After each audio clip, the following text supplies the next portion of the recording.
Hello everyone. Today once more I welcome you all to my English class, Aryan English classes, in which we are studying from last days about time and tense, in which yesterday I have already taught you about future indefinite tense, and today I am going to teach you future continuous tense, which will be a start from definition, then we will come to rules for recognition, then rules for translation in different sentences, in which firstly we will learn how to translate future continuous tense sentences into affirmative, then into negative, then into interrogative, after that interrogative plus negative, then WH questions, and at last, as every time I will teach you how we will transform future continuous tense sentences into passive form. So let us start first of all the definition. What will be the real definition for future continuous tense? Let us start. When the verb in future tense shows that the action is mentioned as incomplete or continuous, that is, as still going on at the time of speaking, it is said in future continuous tense. This is the real definition of future continuous tense. इसको हिंदी में समझते हैं कि future continuous tense का वास्तविक परिभाषा क्या होता है.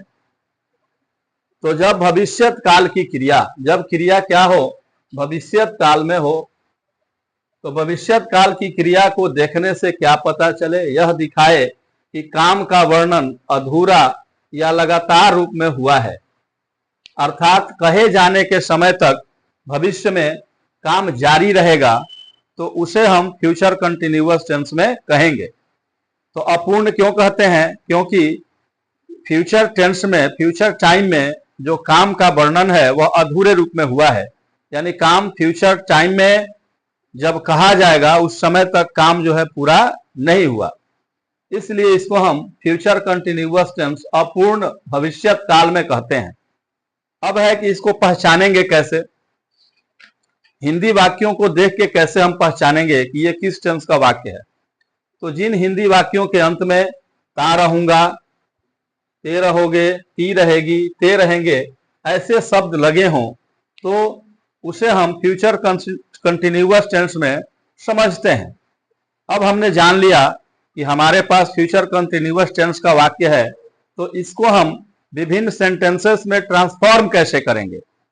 तो इसमें पहला आता है अफर्मेटिव सेंटेंस, जिसको हम लोग स्वीकारात्मक वाक्य कहते हैं. तो स्वीकारात्मक वाक्य का स्ट्रक्चर होगा एस इन सब्जेक्ट, इसके बाद शैल और विल. शैल विल का प्रयोग मैंने बताया था कि आई और वी के साथ शैल लगता है, बाकी सभी पर्सन्स के साथ विल का प्रयोग किया जाता है. इसके बाद बी का प्रयोग करेंगे, then V four. V four means verb का आईएनजी रूप, फिर इसके बाद ऑब्जेक्ट लिखेंगे. एग्जाम्पल से समझते हैं. हम लोग क्रिकेट खेलते रहेंगे, तो खेलने का काम कौन करेगा? हम लोग करेंगे, तो सब्जेक्ट हम लोग होगा. इसके बाद शैल विल का लगाएंगे, तो हम लोग का इंग्लिश वी, वी के साथ लगता है शैल. फिर हमें बी का प्रयोग करना है, वी शैल बी. वर्ब है प्ले, इसमें आईएनजी लगाएंगे, तो वी शैल बी प्लेइंग. क्या खेलेंगे? क्रिकेट. तो इसका ट्रांसलेशन होगा we shall be playing cricket.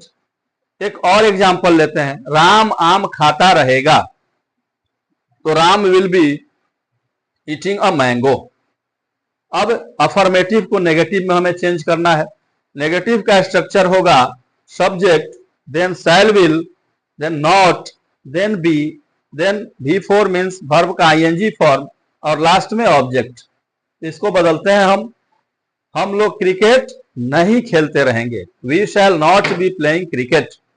Ram आम नहीं खाता रहेगा, Ram will not be eating a mango.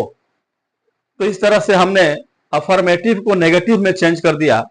अब हम इसे इंट्रोगेटिव में ट्रांसफॉर्म करेंगे. तो इंट्रोगेटिव का जो हमारा स्ट्रक्चर होगा shall will plus subject plus be plus V four, then object और note of interrogation question mark. क्या हम लोग क्रिकेट खेलते रहेंगे? तो शैल विल जो है पहले आ जाएगा, shall we be playing cricket. क्या राम आम खाता रहेगा? Will Ram be eating a mango. अब इंट्रोगेटिव में भी हमने ट्रांसफॉर्म करके देख लिया। अब इस सेंटेंस को इंट्रोगेटिव और नेगेटिव दोनों सेंस में हम लेंगे। तो इसका स्ट्रक्चर होगा shall will, then subject, then not, then be, then verb का ING form V4, at last object, फिर नोट ऑफ इंट्रोगेशन। क्या हम लोग क्रिकेट नहीं खेलते रहेंगे? Shall we not be playing cricket. क्या राम आम नहीं खाता रहेगा? Will Ram not be eating a mango. अब WH क्वेश्चन, WH क्वेश्चन में कैसे चेंज करेंगे? इसका स्ट्रक्चर होगा WH वर्ड सबसे पहले लिखेंगे, देन शैल विल का प्रयोग होगा, फिर सब्जेक्ट आएगा, फिर बी प्लस V4, फिर ऑब्जेक्ट और लास्ट में नोट ऑफ इंट्रोगेशन। हम लोग क्रिकेट कहां खेलते रहेंगे? कहां का होता है? Where. Where shall we be playing cricket. Ram आम कब खाता रहेगा? When will Ram be eating a mango. तो इस तरह से हमने देखा फ्यूचर कंटिन्यूअस टेंस क्या है, इसको कैसे पहचानेंगे और इसका विभिन्न सेंटेंसेस में हम कैसे ट्रांसफॉर्मेशन करेंगे, और लास्ट में हम देखते हैं कि इसका पैसिव कैसे बदलेंगे, इसको हम पैसिव में कैसे चेंज करेंगे। तो पैसिव में चेंज करने का स्ट्रक्चर है, तो सबसे पहले हम ऑब्जेक्ट को लिखते हैं, इसके बाद शैल विल का प्रयोग होगा, इसके साथ बी लगेगा, बी के बाद बिंग लगेगा, क्योंकि कंटिन्यूअस में बिंग लगना जरूरी होता है। जब पैसिव कंटिन्यूअस का बनाते हैं तो बिंग लगाते हैं, तो बी लगेगा, बी के बाद बिंग लगेगा, फिर वर्ब थर्ड फॉर्म में आएगा, फिर बाई, फिर डूअर या एजेंट, जो सब्जेक्ट है उसको ऑब्जेक्ट बना के लास्ट में लिखते हैं। तो जैसे पहला हमारा एग्जाम्पल है, क्रिकेट हम लोगों के द्वारा खेला जाता रहेगा। Cricket will be being played by us. आम राम के द्वारा खाया जाता रहेगा।